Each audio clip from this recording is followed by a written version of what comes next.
selesai tadi semalam itu kita masuk ke perdebatan artificial intelligence. Nah, ini yang teman-teman perlu sadari betapa hebatnya AI hari ini, tapi itu baru di taraf amuba.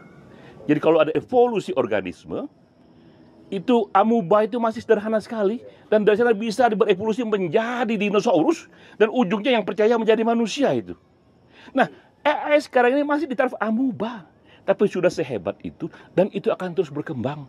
Setiap hari saya membaca, mendengar AI, dan dia katakan akan datang era AI berubah menjadi artificial general intelligence. Dan kekuatannya akan melampaui pikiran manusia. Dan kita percaya itu karena sejak tahun 1996, Deep Blue sudah mengalahkan Garry Kasparov dalam permainan catur. Itu lebih dari 30 tahun yang lalu. Terhebat pemain catur di dunia, salah satu legendaris, kalah oleh komputer.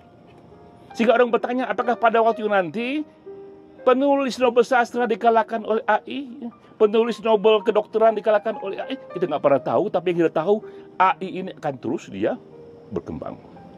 Maka kita dihadapkan oleh 3 jenis kreator. Nah, kita harus tahu dari sekarang ya. 3 jenis kreator akan datang ke kita. Pertama adalah kreator seperti kita sekarang ini, yang murni, yang orisinil, merenung dengan pikiran kita sendiri. Itu umumnya kita, apalagi sebelum era datangnya artificial intelligence. Kedua, murni AI, di mana manusia hanya sebagai operator saja, dan itu sudah ada sekarang ini buku-buku di Amazon.com, the bestseller yang dikarang oleh AI. Bahkan udah menjadi the bestseller. Nah, yang ketiga adalah kolaborasi antara AI dengan kreator. Mungkin dia penulis, musisi, pelukis, dan lain sebagainya ya. Per hari ini yang terbanyak adalah kreator orisinal seperti kita. Tapi karena kita biasa membaca data, biasa membaca tren, ini era akan selesai. Kita berada di bab terakhir kreator jenis ini.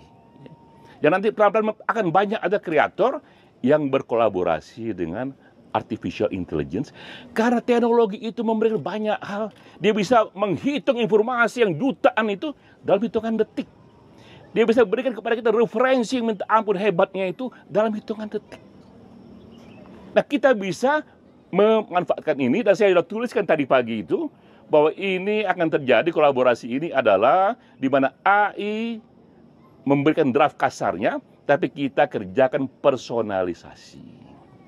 Itu yang membedakan kita nanti dengan berbagai kolaborasi AI lainnya itu ya. Karena kita di samping draft AI, tapi juga ada DNA kita taruh di sana.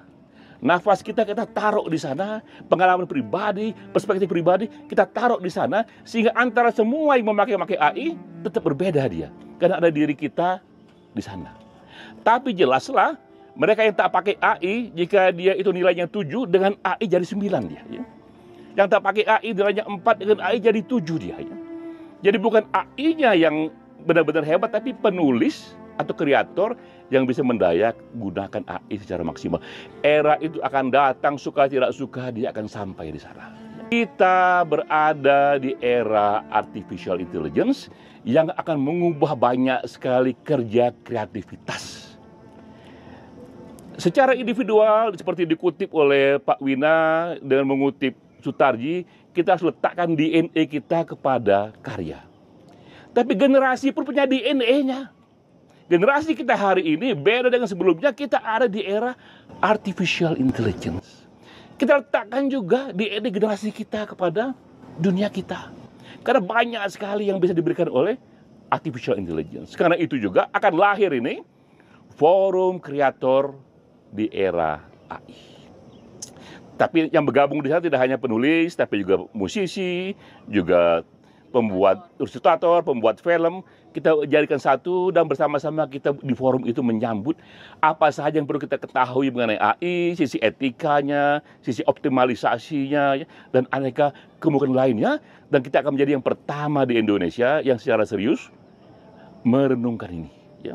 Saya sendiri selaku kreator, dalam dunia lukisan saya sudah membuat 500 lukisan, udah banyak sekali itu ya. Dalam waktu 2 tahun atau 5 buku, ada galerinya di Mahakam sana, akan ada lagi galeri lagi di Genteng Ngejo sana ya.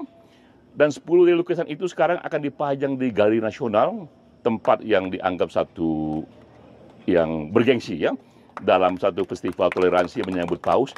Dan itu saya juga punya basic melukis yang umum, tapi punya imajinasi apa itu lukisan indah.